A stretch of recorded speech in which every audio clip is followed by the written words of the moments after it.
messieurs, bonjour. Nous sommes présentement en ligne.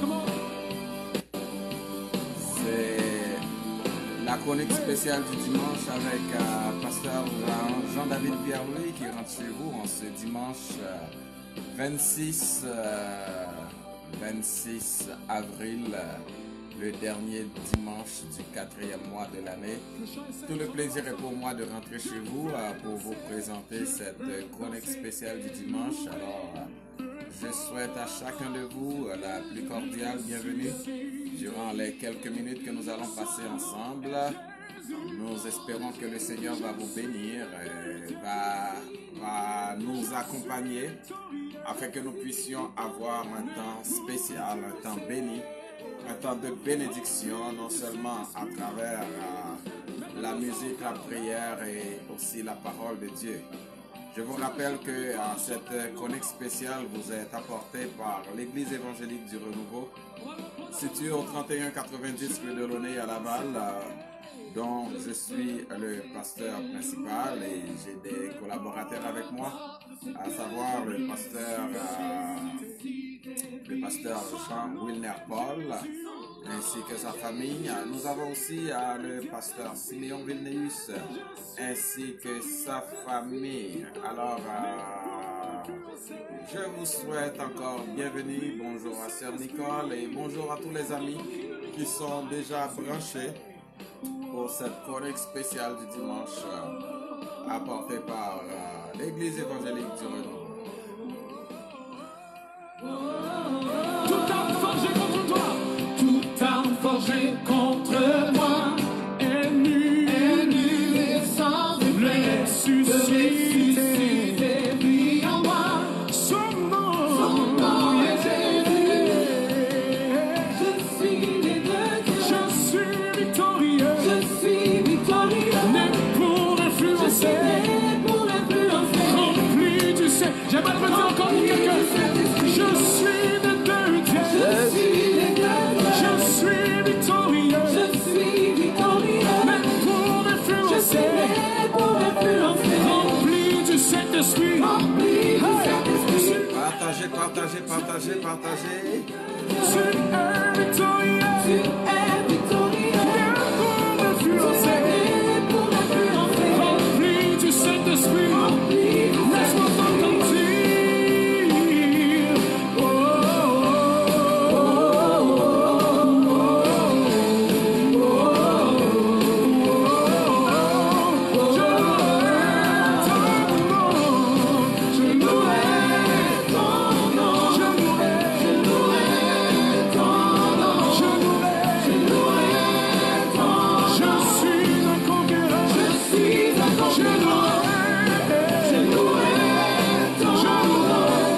Chronique spéciale du dimanche apportée par l'Église évangélique du Renouveau. Bienvenue, bienvenue, bienvenue à tous, bienvenue à toutes. Jean Stiverne, bonjour.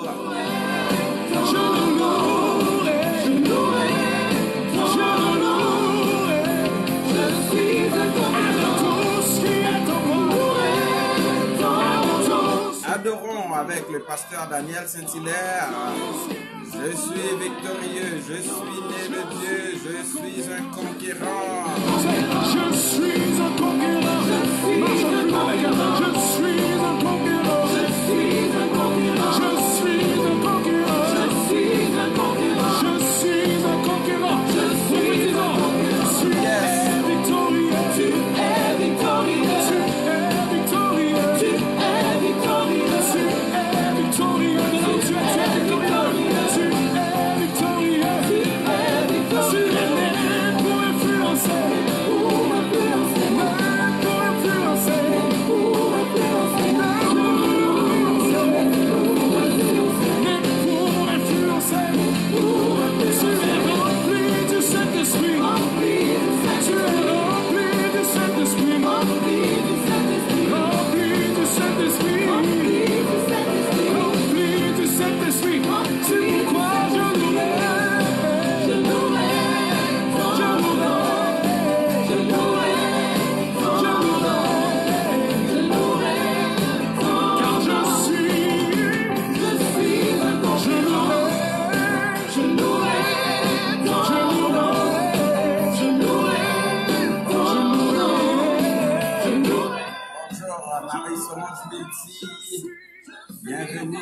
de chronique spéciale du dimanche. Louons, adorons. Car je suis un conquérant. Je louerai ton nom. Je louerai ton nom. Car je suis un conquérant. Je suis un conquérant. Alléluia. Continuons à adorer le Seigneur, mes frères et sœurs. Toujours avec notre ami, le pasteur Daniel Saint-Hilaire. Oui, je te célèbre. Oh mon Dieu. Et c'est exactement ce que nous faisons. Nous célébrons le Seigneur. Nous célébrons le Seigneur pour ce qu'il est.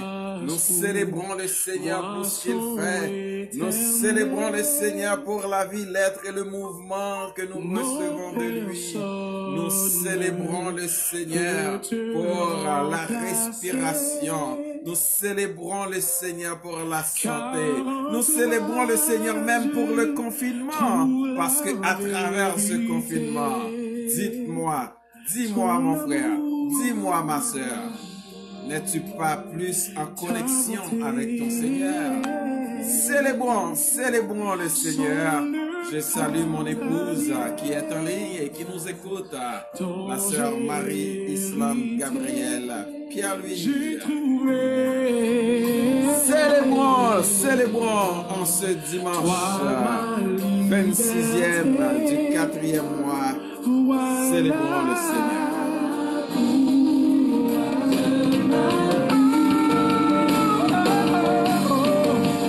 Et quand l'ennemi fait rage, je résisterai. Car toi, La chronique spéciale du dimanche avec pasteur Jean-David Pierre-Louis. Chronique réalisée par Église évangélique du Renouveau, située au 3190. Et voilà, depuis le confinement, nous sommes à la maison. Mais à la maison, cela ne signifie pas que l'église, la bouche de l'église est fermée. Mais non, du tout pas. Au contraire, nous continuons à adorer chaque jour de 7h à 8h30. Et le dimanche, aujourd'hui même, à compter de 2h, nous allons être en ligne. Il suffit pour vous de faire le numéro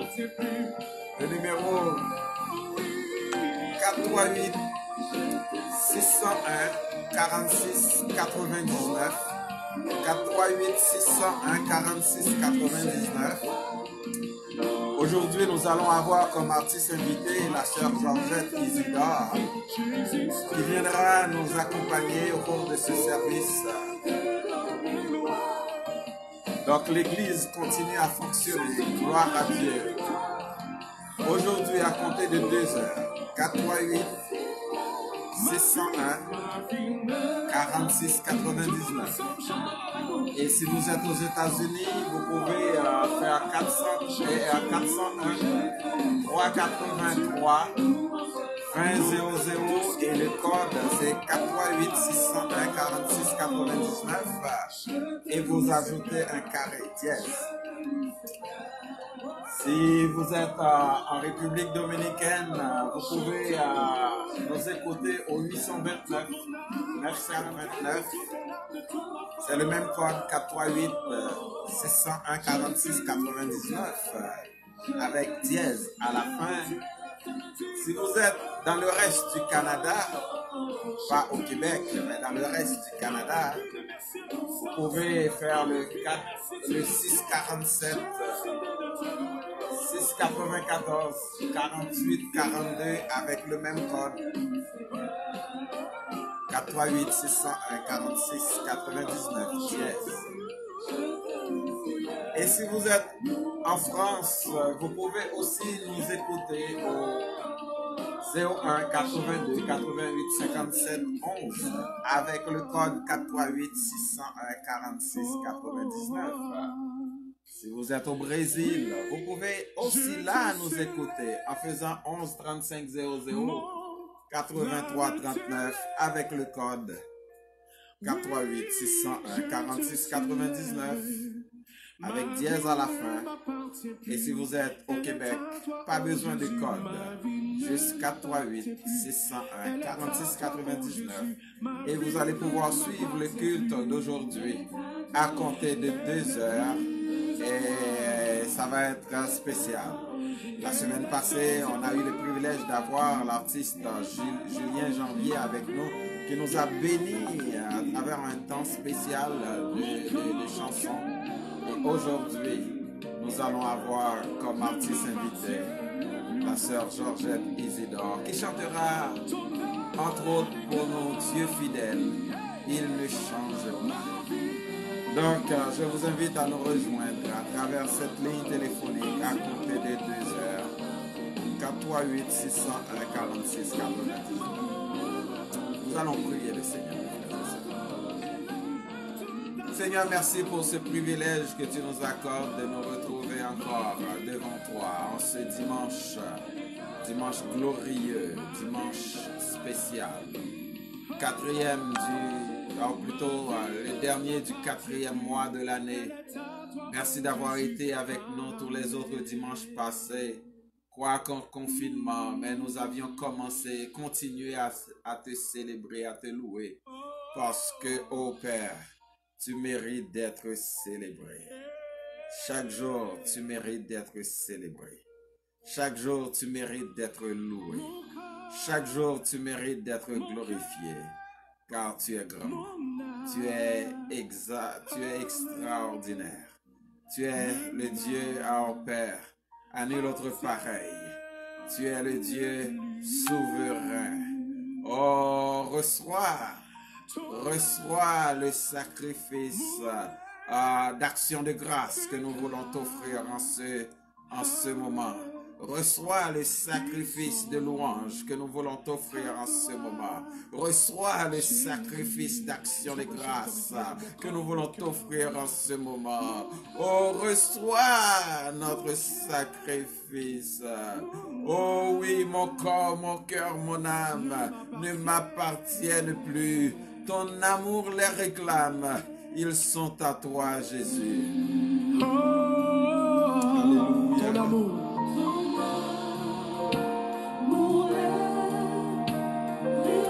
Oh, ils sont à toi. C'est pourquoi nous voulons te donner tout ce qui est en nous, tout ce qui est de nous, Seigneur. Prends tout, Seigneur. Oui, prends tout, Seigneur. Oh, ne permets à personne d'en reprendre rien. Ne permets au monde d'en prendre rien. Ne permets au plaisir d'en prendre rien. Non, ne permets au péché d'en prendre rien. Oui, prends tout, Seigneur. Oui, prends tout, Seigneur. Reçois favorablement les paroles de nos bouches et les sentiments de nos cœurs. Seigneur, bénis ce temps que nous passons en ce moment avec nos frères et sœurs qui sont éparpillés de partout à travers cette planète à nous écouter. Seigneur, donne-leur, Seigneur, d'entendre une parole de toi. Donne-leur, Seigneur, d'entendre un mot de ta part. Donne-leur, Seigneur, d'entendre un chuchotement de ta part, Seigneur. Donne-leur d'entendre un mot comme la paix soit avec toi. Donne-leur d'entendre un mot comme je t'aime, mon fils. Je t'aime, ma fille. Donne-leur d'entendre un mot comme reçois la santé en ce moment. Donne-leur d'entendre un mot comme sois fortifié. Donne-leur, Seigneur, d'entendre un mot comme lève-toi et marche. Donne-leur, Seigneur, d'entendre un mot comme prends ton lit et marche. Seigneur, je sais que en ton nom tout est possible. Voilà pourquoi je dis dans le nom de Jésus qu'ils entendent ce mot qu'ils veulent entendre de ta part. Pas un mot de pasteur David, pas un mot de quelqu'un qui se dit apôtre ou prophète, pas quelqu'un qui se dit évangéliste ou moniteur à l'école du dimanche. Donne-leur d'entendre ce mot de ta part. Donne-leur d'entendre ce mot de ta bouche, Seigneur. Si tu veux m'utiliser pour prononcer ce mot, que ton nom soit béni. Mais que ce ne soit moi qui parle, mais que ce soit toi qui parles à travers moi. Seigneur, que je sois ton instrument, que je sois le canal à travers lequel tu fais passer ce mot. Seigneur, bénis-nous. Donne-nous, Seigneur, de t'entendre en ce jour, Seigneur. Que ton nom soit béni. Bénis ce temps, bénis tout ce qui sera dit, bénis tout ce qui sera fait. Je remets le service de 2 heures entre tes mains, Seigneur. Nous te prions déjà de prendre le contrôle de tout ce qui se dira, de tout ce qui se fera à travers ce service. Que chaque personne qui interviendra au cours de ce service soit remplie par la plénitude de ton esprit. Bénis-nous, Seigneur. Donne-nous un bon temps avec toi et que en sortant, nous puissions dire que c'est bon, que c'était bon de nous retrouver à tes pieds. Seigneur, bénis-nous, Seigneur. Pardonne-nous nos péchés. Exauce-nous, Père. Nous te demandons ces grâces, pas en fonction de nos mérites, mais c'est au nom et pour l'amour de ton Fils Jésus-Christ, à qui, comme à toi et au Saint-Esprit, soit la gloire, l'adoration, la puissance, la majesté et l'autorité, dès à présent et pendant tous les siècles des siècles. Amen. Amen, amen. J'aimerais le redire encore une fois pour quelqu'un de découragé. Tu es. Oh! Est-ce qu'on peut passer un peu plus haut? Tu es ma force. Tu es incomparable.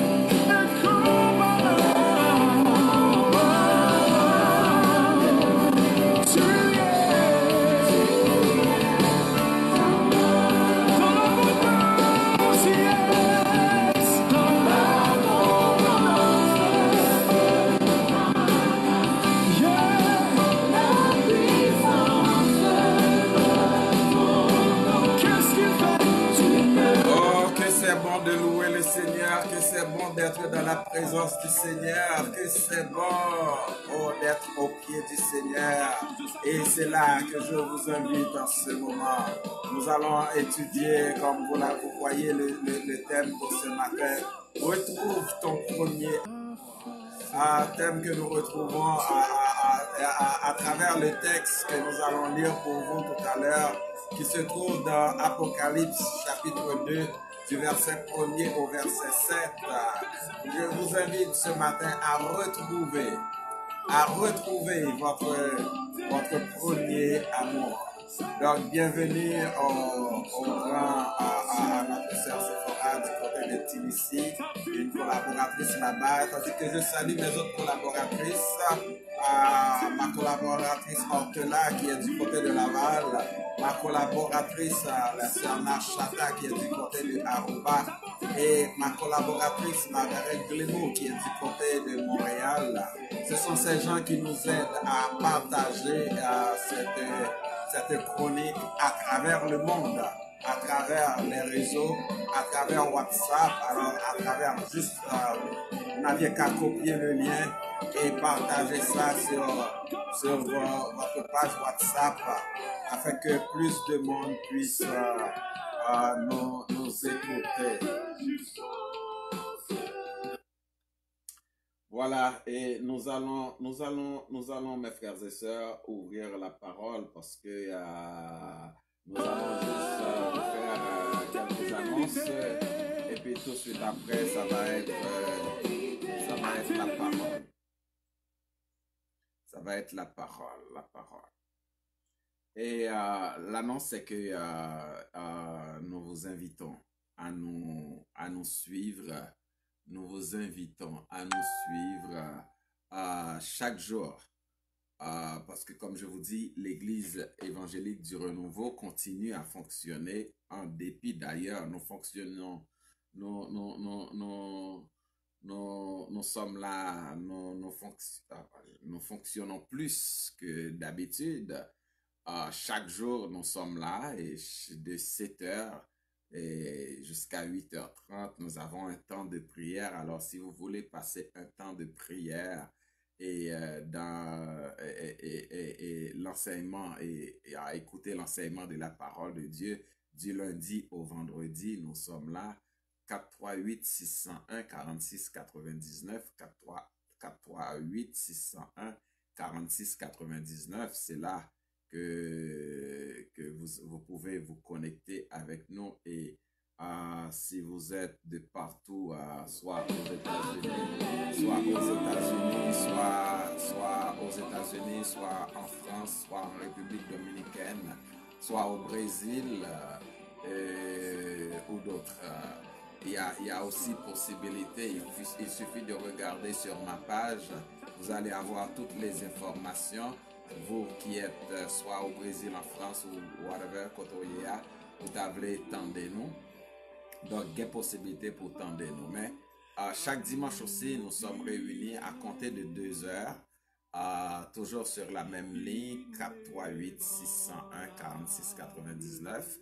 Donc, voilà. Et c'est sans code. Si vous avez longue distance et aux États-Unis, vous n'avez pas besoin de faire de code, juste faites la ligne directement. Ou s'il faut un code, si vous n'avez pas vous êtes aux États-Unis, vous n'avez pas de longue distance au Canada, il suffit de faire le 401-283-2000 et le code, c'est le numéro de téléphone 438-601-4699 avec dièse à la fin. Donc, vous allez pouvoir nous suivre. Donc, voilà. Et cette semaine, nous aurons un bon temps. D'ailleurs, mercredi, nous allons avoir une conférence. Mercredi du volant, nous allons avoir une conférence par une femme de Dieu, la sœur Martine François, qui, elle, nous parlera de l'effet psychologique de la prière dans la vie du croyant. L'effet psychologique de la prière dans la vie du croyant. Alors, je vous invite, mercredi 29, elle va être là pour nous amener cette conférence en ligne. Alors, nous cherchons pour vous plusieurs talents, plusieurs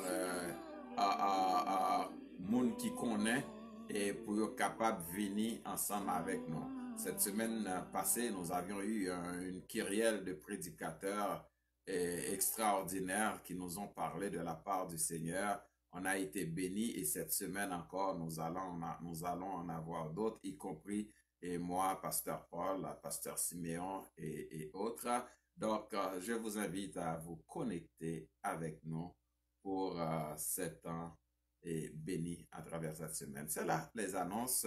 Église évangélique du Renouveau vous souhaite déjà la bienvenue et nous espérons vous voir. Nous allons vous faire Apocalypse chapitre 2. Oui, Apocalypse chapitre 2.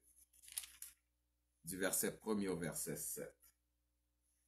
Apocalypse chapitre 2. Du verset 1er au verset 7.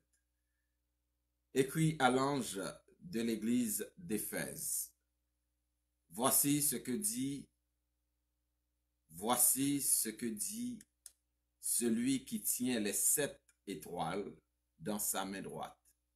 Celui qui marche au milieu des 7 chandeliers. Les 7 chandeliers d'or. Je connais tes œuvres, ton travail et ta persévérance. Je sais que tu ne peux pas supporter les méchants. Tu as mis à l'épreuve ceux qui se prétendent apôtres sans l'être pour autant. et tu les as trouvés menteurs. Oui, tu as de la persévérance. Tu as de la persévérance. Tu as souffert à cause de mon nom et tu ne t'es pas lassé. Mais ce que j'ai contre toi, soulignez ça, mais ce que j'ai contre toi, c'est que tu as abandonné ton premier amour. Souviens-toi donc d'où tu es tombé. Répands-toi. Repens-toi et pratique tes premières œuvres. Sinon, je viendrai bientôt à toi et j'élèverai ton chandelier de sa place. À moins que tu ne changes d'attitude. Cependant, tu as ceci pour toi. Tu détestes les œuvres des Nicolaïtes, tout comme je les déteste, moi aussi. Que celui qui a des oreilles écoute ce que l'Esprit dit aux églises. Au vainqueur, je donnerai à manger du fruit de l'arbre de vie qui est dans le jardin de Dieu. Probablement, je n'aurai pas le temps d'élaborer autour de cette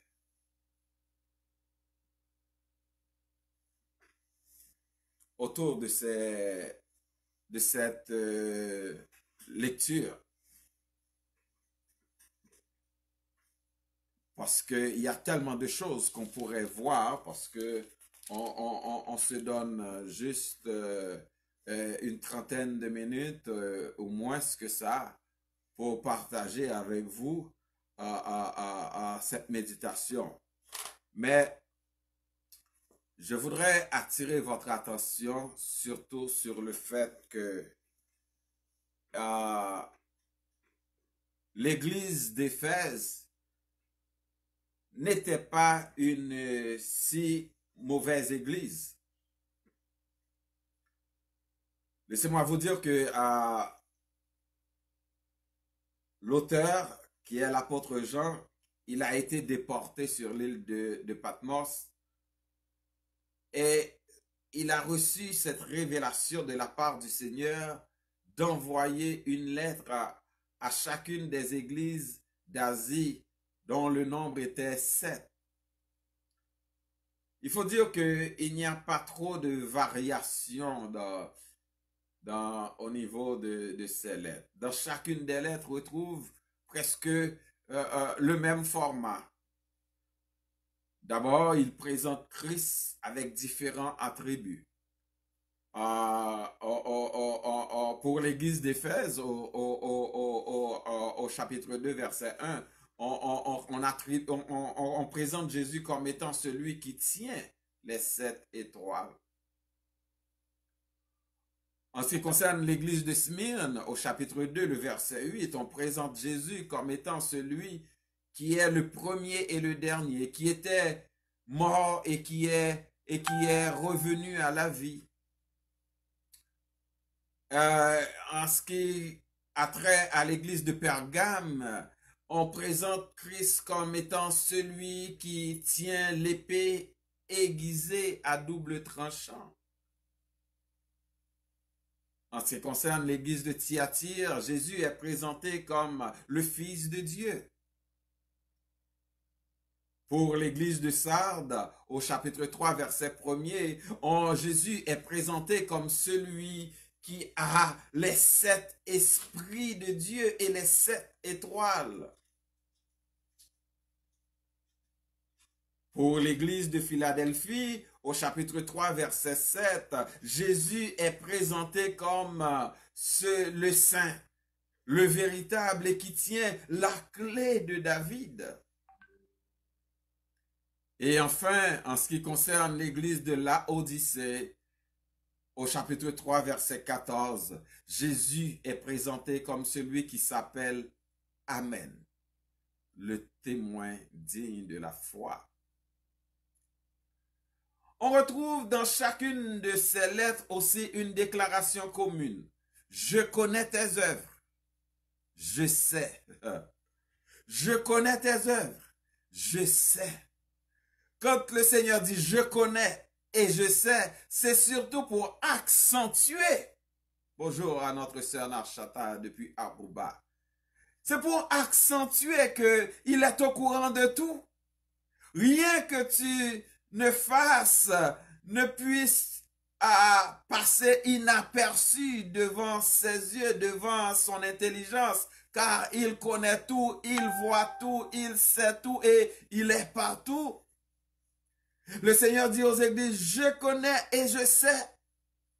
Donc toi qui me regardes ce matin, je voudrais te dire que tes œuvres ne sont pas cachées devant le Seigneur. Tes œuvres, tes actions peuvent être cachées devant moi. Tes œuvres, tes actions peuvent être cachées devant ton pasteur. Tes œuvres et tes actions peuvent être cachées devant ton père, ta mère ou ton conjoint, ta conjointe, mais tes œuvres ne sont pas cachées. Le Seigneur connaît tout, il sait tout. Donc cela pour dire que rien, absolument rien ne peut être caché devant le Seigneur. Il pouvait voir tout ce qui se passe dans chacune des églises, comme il peut encore voir aujourd'hui ce qui se passe dans nos cœurs et dans nos vies. Dans 139, psaume 139, versets 4 et 5, regardons ce que nous lisons. Psaume 139, versets 4 et 5. Psaume 139, versets 4 et 5. C'est juste pour dire que combien le Seigneur et lui, il n'y a rien qui est caché. Il dit, tu m'entoures par derrière et par devant et tu mets ta main sur moi. Et le verset 4, il dit, la parole n'est même pas encore sur ma langue que déjà éternelle. Tu la connais entièrement. Verset 5, tu m'entoures par derrière et par devant. Et tu mets ta main sur moi. Rien n'est caché pour le Seigneur. Sauf pour l'église de la Odyssée, la qualité de chacune des églises a été mise à nu. Je dis sauf pour l'église de Philadelphie. On peut donc voir la liste des reproches et des défauts, sauf pour les églises Philadelphie et Smyrne. Nous pouvons comprendre que l'église n'est pas un organisme parfait. L'église ou a pas plus bon que l'église Pamna. En fait, assemblée par là, pas plus bon que assemblée Pamna. C'est pas parce que ou gagnons big church, moi-même moi gagnons small church, cela veut dire que par là plus bon, qualité ça va développer à bon Dieu well, qualité ça m'a développé à bon Dieu well, défaut yo bon Dieu connaît yo, défaut yo bon Dieu connaît yo. Donc l'église, la vie de l'église en soi n'est pas cachée devant le Seigneur. Pour chacune des églises, il y avait des exhortations aussi, mais il y avait des encouragements qui ont été donnés pour permettre aux membres de ces églises de remédier à leur situation. Et c'est ce qui va attirer notre attention dans l'église de Smyrne. Non seulement ces exhortations et ces encouragements ont été donnés pour permettre aux membres de ces églises de remédier à leur situation, mais aussi de permettre aux membres de chercher des solutions à leurs problèmes et réformer ce qui doit être réformé pour enfin parvenir à la victoire. Et pour chacune des églises, il y avait aussi une promesse qui est faite au vainqueur, à celui qui vaincra. Ou bien au vainqueur, vous allez voir. Donc, si vous lisez les 7 lettres, vous allez vous rendre compte. Et n'oublions pas le refrain qui accompagne aussi chacune de ces lettres. Écoute ce que l'Esprit dit aux églises. Cela que celui qui a des oreilles écoute ce que l'Esprit dit aux églises. Cela nous montre combien est extrêmement important les paroles que Dieu adresse à Jean par le Saint-Esprit. Oh, cela nous montre combien est extrêmement l'importance des paroles de Dieu adressées à son serviteur Jean par le Saint-Esprit.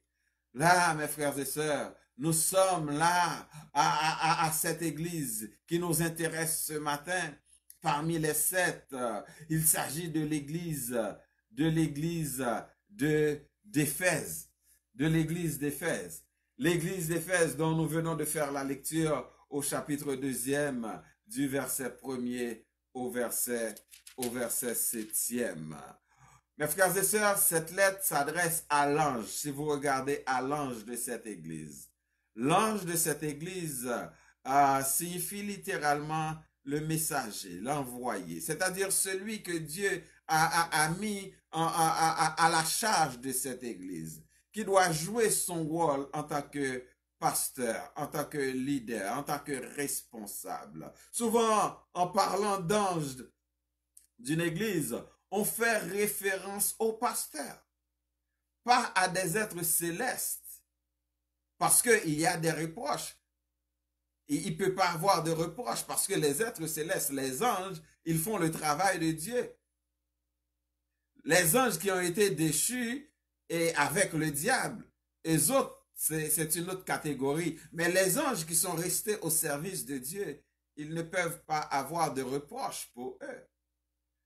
Mais pourtant, pour ces églises, on parle des reproches, on parle des exhortations. Donc voilà pourquoi on fait référence aux pasteurs, aux responsables de ces églises. Et ceux-là qui ont la charge de veiller sur l'église ou de la présenter auprès de Dieu, une sorte d'ange gardien. Il est vrai qu'on parle dans le psaume 34, verset 7, l'ange de l'Éternel campe autour de ceux qui le craignent, mais cet ange, on ne peut pas le voir à l'œil nu, mais on peut voir le pasteur qui a la responsabilité de paître, de protéger, de prendre soin des brebis, c'est-à-dire de nous autres. Le nom de Smyrne signifie désirable. Mais nous n'allons pas regarder le contexte historique ou bien l'histoire de cette église. Ce qui nous intéresse ce matin, mes frères et sœurs, c'est surtout les reproches que Dieu avait adressés à cette église. Au verset 2 et 3, il dit à l'église, d'abord les qualités de cette église. Je connais tes œuvres, je connais ton travail, je connais ta persévérance, mais je ne fais pas seulement de connaître, mais je sais aussi que tu ne peux supporter les méchants et tu as éprouvé ceux qui se disent apôtres et qui ne le sont pas et que tu les as trouvés menteurs. Oui, je sais que tu as de la persévérance. Je sais que tu as souffert à cause de mon nom et que tu ne t'as point lassé. En fait, mes frères et sœurs, l'église d'Éphèse, avec beaucoup de qualités, comme on peut le remarquer, elle pratique beaucoup d'œuvres. Où les œuvres ne sont pas mentionnées. Mais rien ne dit que ses œuvres étaient des œuvres mauvaises. L'église d'Éphèse faisait beaucoup de bonnes choses. Donc, en réalité, nous pouvons dire, l'église d'Éphèse n'était pas pire que, à part l'église de Smyrne et Philadelphie, n'était pas pire que les autres églises comme Pergame, comme et Thyatire ou Laodicée. L'église d'Éphèse était dans une catégorie d'une église qui n'était pas pire, car Dieu pouvait qualifier ses œuvres de bonnes.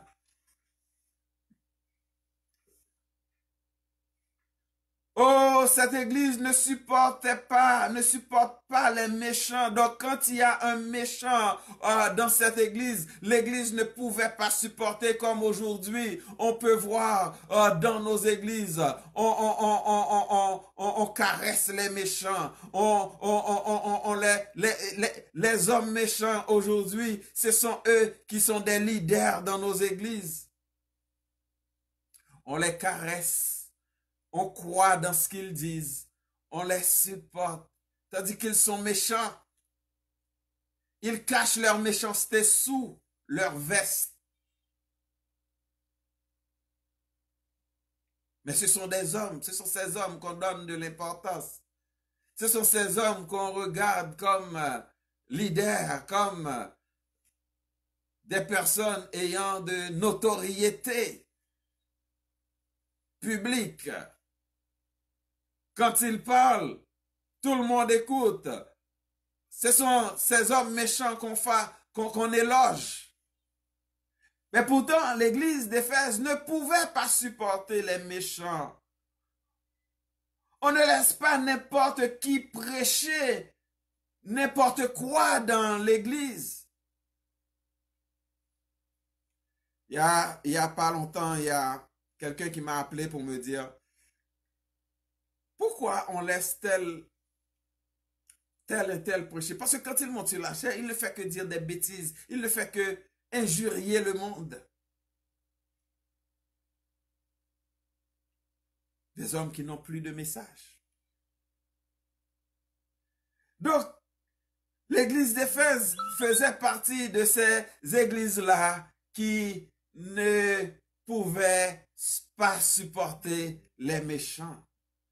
On pouvait aussi voir que cette église, elle a de la persévérance et ne se décourage pas au moindre obstacle. Aujourd'hui, nous entendons des gens qui commencent à se décourager parce qu'ils sont dans le confinement. Ils ne peuvent pas sortir, ils ne peuvent pas aller prendre un café avec des amis, ils ne peuvent pas aller au restaurant, au cinéma, ils se plaignent, ils se plaignent, ils se plaignent. Et ceci, même dans la bouche des pasteurs, on commence à entendre que c'est trop long, c'est trop long.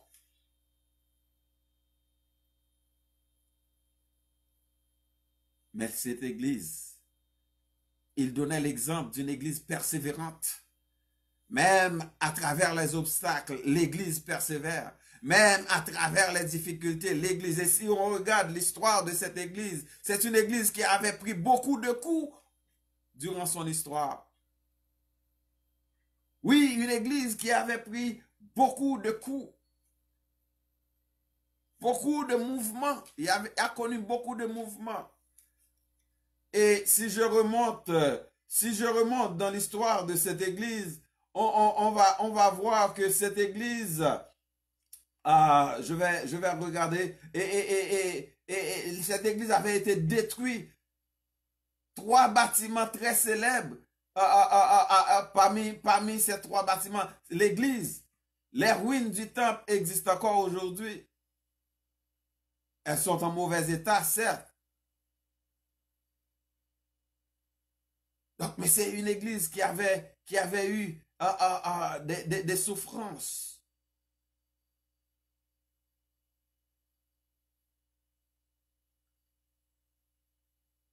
Donc, l'église nous a donné un autre exemple. C'est une église qui avait de la haine pour les œuvres des Nicolaïtes, c'est-à-dire ce terme qui reste obscur. Il s'agit-il d'une secte?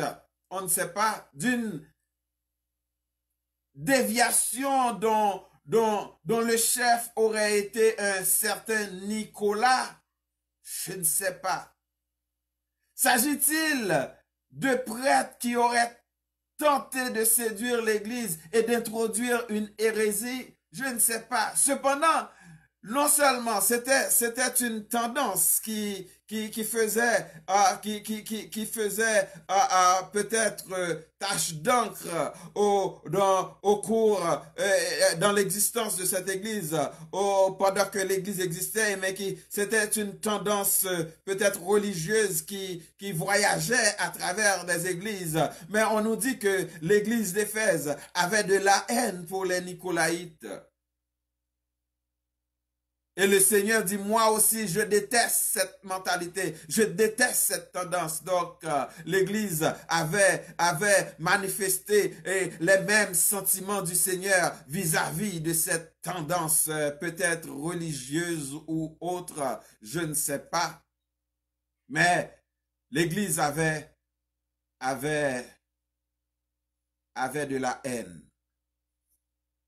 pour cette mentalité. Donc, nous reconnaissons que cette église était dans une catégorie d'église que Dieu pouvait donner beaucoup de félicitations. Et l'église a reçu, quand le Seigneur a examiné l'église, a passé l'église en examen, il a vu beaucoup de bonnes choses au niveau de cette église. Alors, toi, en tant que l'église, moi, en tant que l'église, et comme nous le disons toujours, l'église, et ce n'est pas les quatre murs à l'intérieur desquels nous nous réunissons, mais l'église c'est toi, l'église c'est moi, l'église c'est nous. Si le Seigneur nous regarde en ce moment et il voulait examiner nos cœurs, il voulait examiner nos actions, il voulait examiner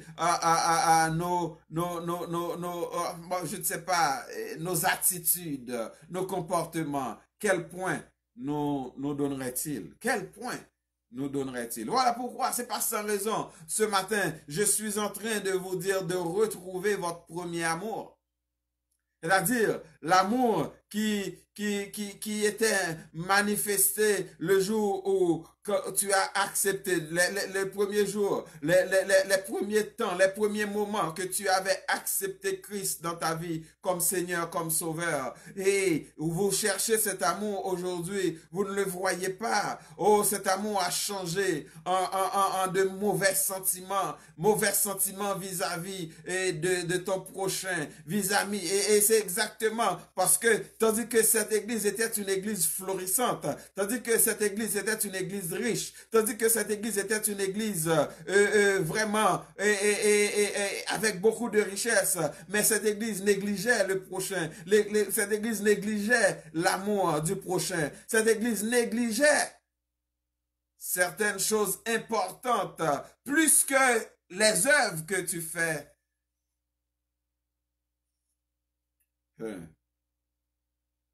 Voilà pourquoi au verset 2, dans Apocalypse chapitre 4, le Seigneur va dire à l'église, va adresser des reproches à cette église, en dépit de toutes les qualités qu'il vient d'énumérer.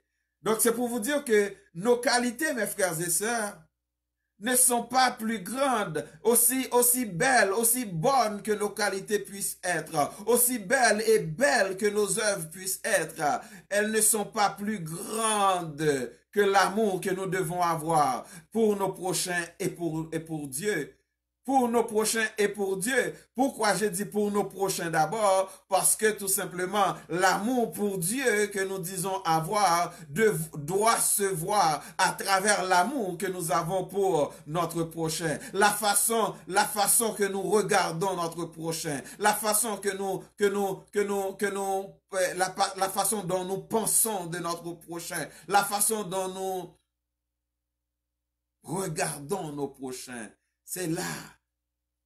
Nous capables by offrande, c'est vrai. Nous capables fidèles dans l'église. Nous capables persévérance, c'est vrai. Nous capables venir l'église à chaque leur service. Nous ne doit pas jamais en retard dans l'église. Nous doit ces moun qui a fait travail, qui a bail dîme, qui a bail offrande. Et nous ces moun qui a nettoyé pour cher capable propre. Nous ces moun qui financer mission, nous c'est moun k'ap financer, nous c'est moun k'ap bay manger, mais si nous pas gen l'amour, à quoi cela nous servira-t-il? Nous allons regarder ça dans 1 Corinthiens chapitre 13 tout à l'heure. Le Seigneur va dire à l'église d'Éphèse, mais ce que j'ai contre toi, mais ce que j'ai contre toi, c'est que tu as abandonné ton premier amour. Mais ce que j'ai contre toi, l'église, c'est que tu as abandonné ton premier amour.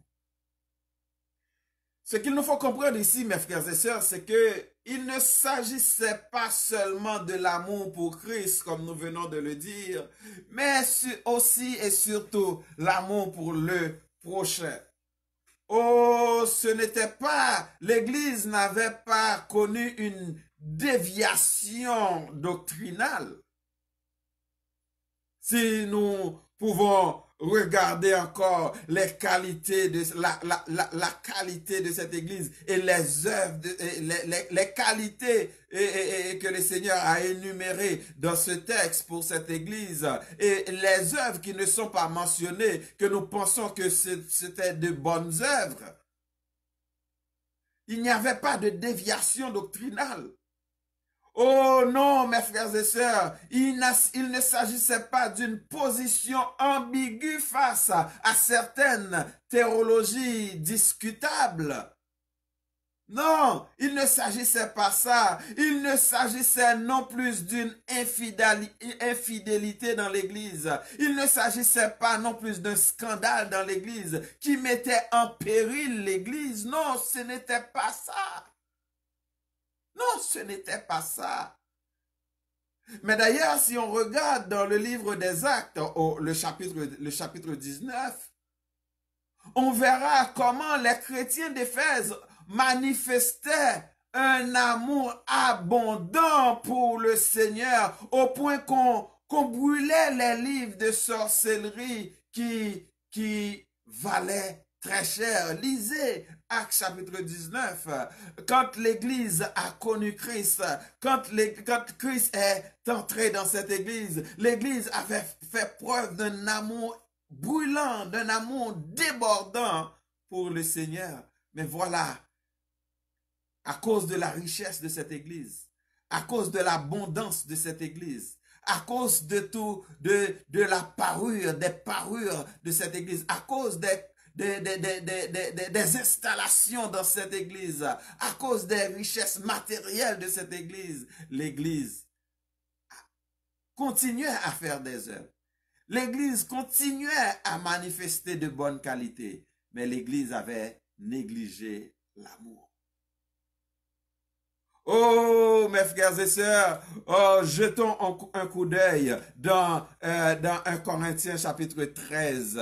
1 Corinthiens chapitre 13 pour voir qu'est-ce que l'apôtre Paul dit en ce qui concerne l'amour, mes frères et sœurs. Quand nous pensons que parce que nous baillons moun dégoudin, nous baillons moun plat manger, nous doit baillons moun dégoudin, nous doit baillons moun plat manger, ça pas veut dire que nous aimons pour ça. Oui, nous doit baillons moun yon côté pour dormir, mais ça pas veut dire que nous aimons. Non, ça pas veut dire nous aimons.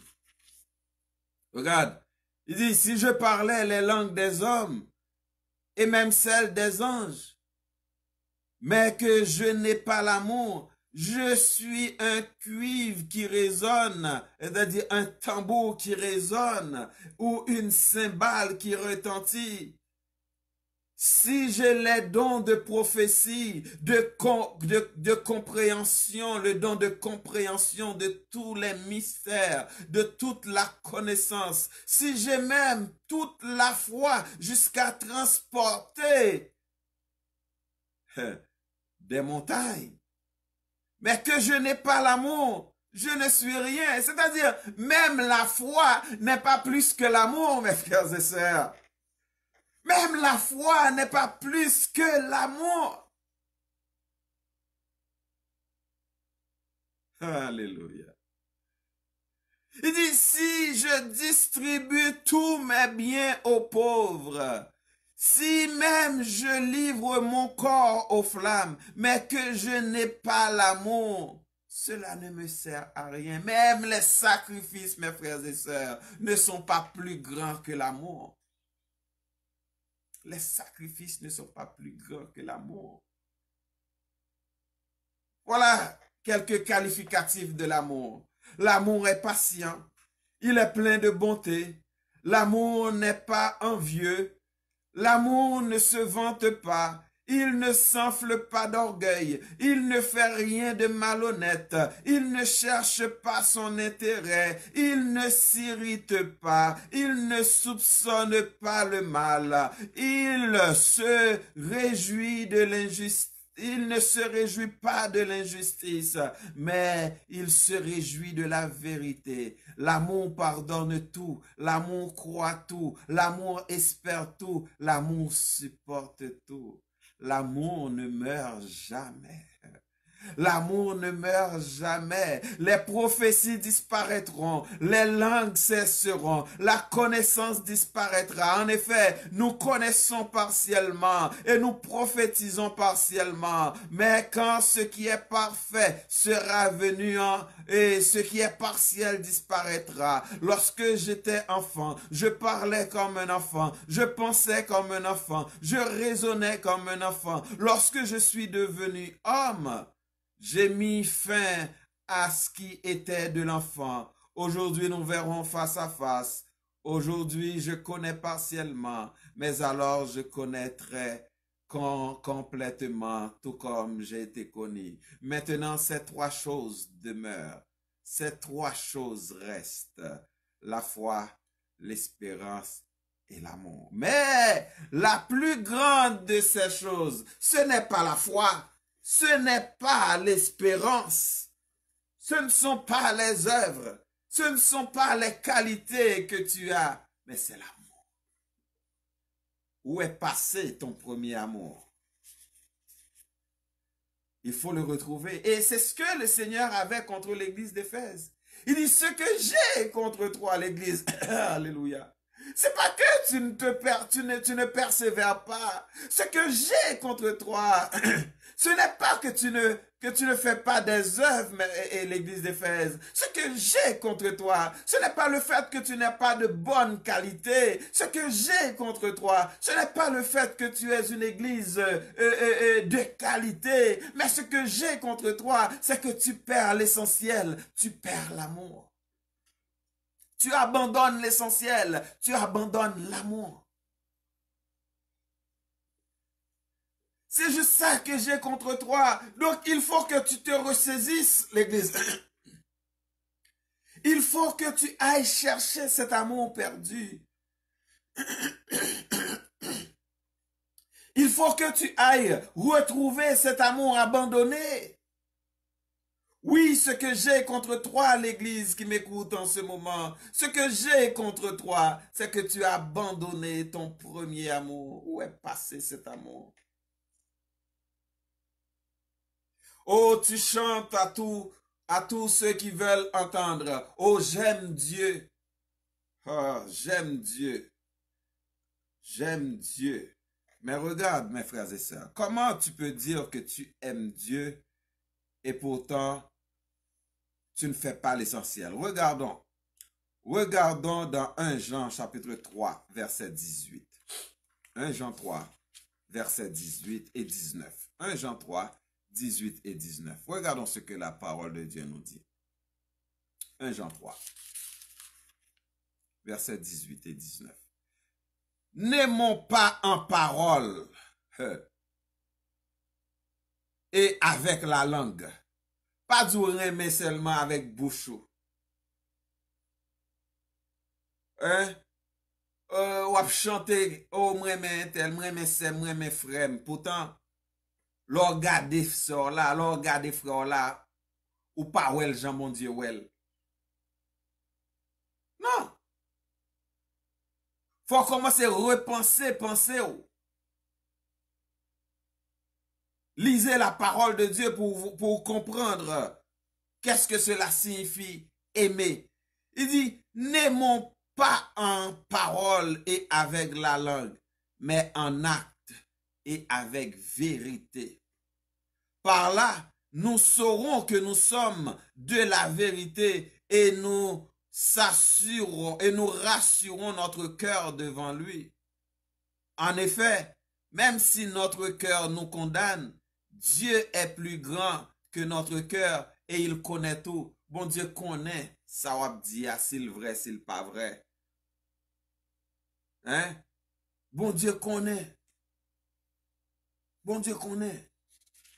Si vous dites ou remet bon Dieu, et puis ou pas remet prochain, ou fait de bon Dieu un menteur.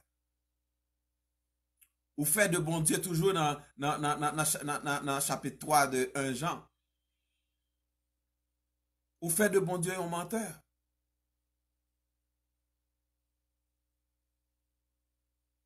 Donc, on nous a cherché cet amour perdu. On nous a cherché cet amour abandonné. Retrouvons cet amour perdu. Retrouvons cet amour abandonné, mes frères et sœurs. Et c'est juste ça que le Seigneur avait contre l'Église.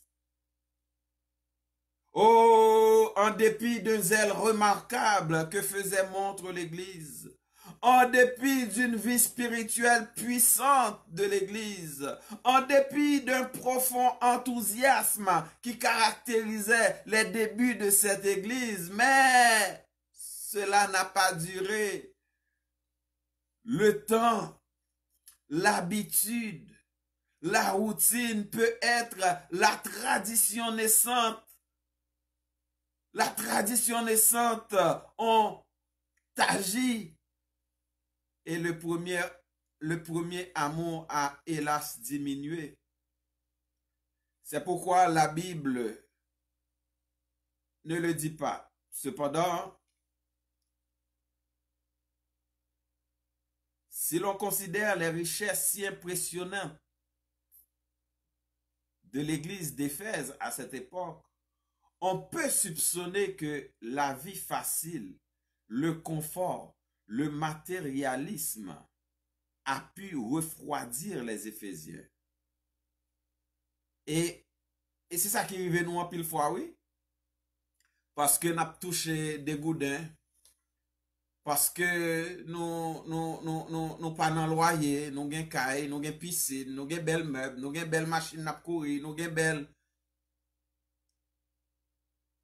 N'oubliez l'essentiel. C'est-à-dire l'amour que nous avons besoin pour le prochain. Nous. N'oubliez l'essentiel. Nous avons l'église, c'est vrai. Nous avons parce que nous avons plus de moyens, nous avons plus gros front, c'est vrai. Nous avons gros dîmes, c'est vrai. Mais qu'en est-il de l'amour? Qu'en est-il de l'amour? Alors, mes frères et sœurs, en ce temps de confinement, tandis que nous sommes chez toi, nous sommes invités à repenser notre pensée. Nous voulons nous approcher de Dieu. Nous voulons nous retrouver l'intimité avec Dieu. Mais aussi vrai que cela puisse être possible pour toi d'avoir cette intimité, d'avoir tandis que pendant le temps confinement. Mais est-ce que tu penses à faire preuve d'amour envers ton prochain? Quand tu aimes ton prochain, tu ne le juges pas. Si tu vois une faiblesse, tu pries pour lui. Tu parles avec lui. Tu pries pour lui. Mais tu ne le juges pas parce que tu n'es pas supérieur. Tu n'es pas meilleur. Devant Dieu, il n'y a aucun juste. Mais nous sommes justes à travers Jésus-Christ. Quand on aime, on regarde avec des yeux d'amour. On ne regarde pas avec des yeux hautains, des yeux de supériorité. D'ailleurs, la Bible nous exhorte à considérer les autres comme étant supérieurs par rapport à nous. c'est-à-dire à faire preuve d'humilité vis-à-vis des autres. Quand tu aimes et tu souhaites aller au ciel, tu n'ignores pas ton prochain. Tu ne négliges pas ton prochain. Ton prochain peut avoir des faiblesses que tu n'as pas. Mais si tu regardes en toi-même, tu vas voir tes faiblesses sont pires que les faiblesses de ton prochain. Mais tu ne vois pas le bout de bois qui est dans tes yeux, mais tu vois la paille dans les yeux de ton prochain. Ça, c'est pas l'amour. Quand on aime, on essaie de régler les problèmes. On ne les envenime pas. Quand on aime, on écoute, on est à l'écoute de l'autre. Quand on aime, on est prêt à pardonner l'autre. Quand on aime, on est prêt à relever l'autre qui est tombé par terre. Mais on ne le piétine pas, tandis qu'il est encore par terre. Et c'est par amour que nous avons pour notre prochain, nous allons montrer que nous sommes disciples du Seigneur, d'après l'apôtre Jean, toujours l'apôtre Jean, dans l'évangile de Jean. C'est en aimant notre prochain que nous allons montrer que nous sommes de vrais disciples du Seigneur. Donc alors, mes frères et sœurs, ce matin, c'est le message que nous avions pour vous. Tandis que vous cherchez à persévérer, vous êtes sur des lignes à tout bouchant toute la journée. Il y en a ligne à 6 heures, il y en a ligne à 11 heures, il y en a ligne à midi, il y en a ligne à 9 heures, il y en a ligne à 7 heures, il y en a ligne de prière toute la journée. On va chercher prière de délivrance, on va chercher des prières de déblocage, on va chercher prière de guérison. Mais regarde dans ton cœur, est-ce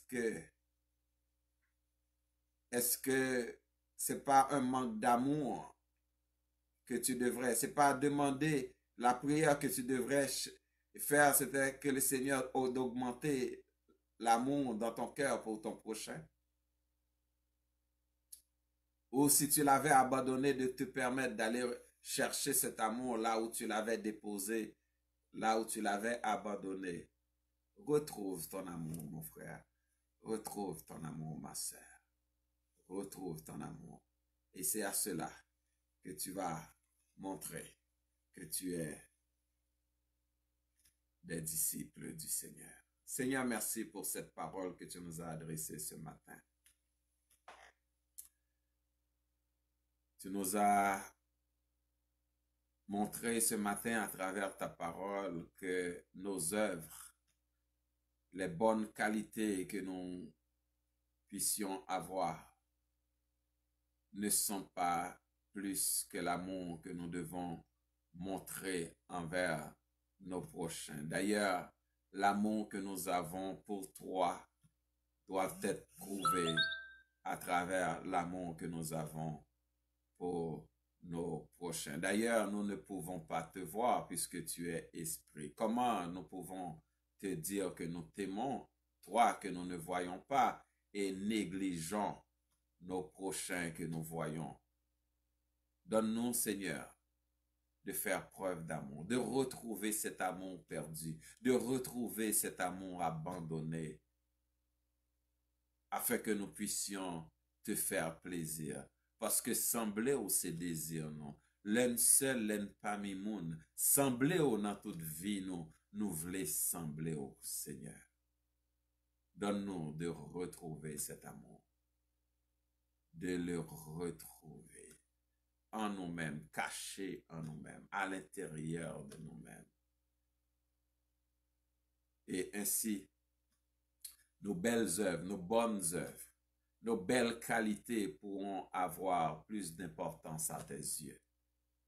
Ainsi, nous t'en prions, Père, pas en fonction de nos mérites, mais c'est au nom et pour l'amour de ton Fils Jésus-Christ, à qui appartiennent le règne, la puissance et la gloire, au siècle des siècles. Amen. Alors, mes frères et sœurs, c'était un plaisir. C'était un plaisir pour nous de vous présenter cet enseignement, cette parole ce matin pour Et j'espère que cela vous a été une bénédiction. Et c'était un service, c'était un programme spécial, c'était une chronique spéciale réalisée, organisée par l'Église évangélique du Renouveau, dont je suis le pasteur, moi, Jean-David Pierre-Louis, et ainsi que mes collaborateurs, pasteur Paul-Jean Wilner, pasteur Siméon Vilneus. Nous vous souhaitons de passer une agréable journée. Le rendez-vous pour une chronique spéciale du dimanche, ça va être la semaine prochaine, si Dieu tarde encore à venir et nous garde en vie encore. Et n'oubliez pas que nous avons un rendez-vous à 2 heures aujourd'hui même sur la ligne 438 601 46 99, 438 601 46 99. Et pour vous qui êtes à l'étranger, allez sur ma page, vous allez avoir toutes les informations pour vous connecter à cette ligne à 2 heures. Comme artiste invité, nous allons avoir notre sœur Georgette Isidore. Et aussi à chaque jour, du lundi au vendredi, de 7h à 8h30, toujours sur la même ligne. Et n'oublions pas aussi la chronique du jeudi, chaque jeudi, de 9h à 22h30. Et donc, voilà. Mon nom, c'est Jean-David Pierre-Louis. C'était pour moi un plaisir de diriger cette chronique et d'entrer chez vous. Que le Seigneur vous bénisse, que le Seigneur vous garde, que le Seigneur vous accorde sa bénédiction. À la prochaine et retrouvez cet amour perdu. Retrouvez cet amour abandonné et faites preuve d'amour envers vos prochains. À la prochaine. Soyez bénis. Bye bye.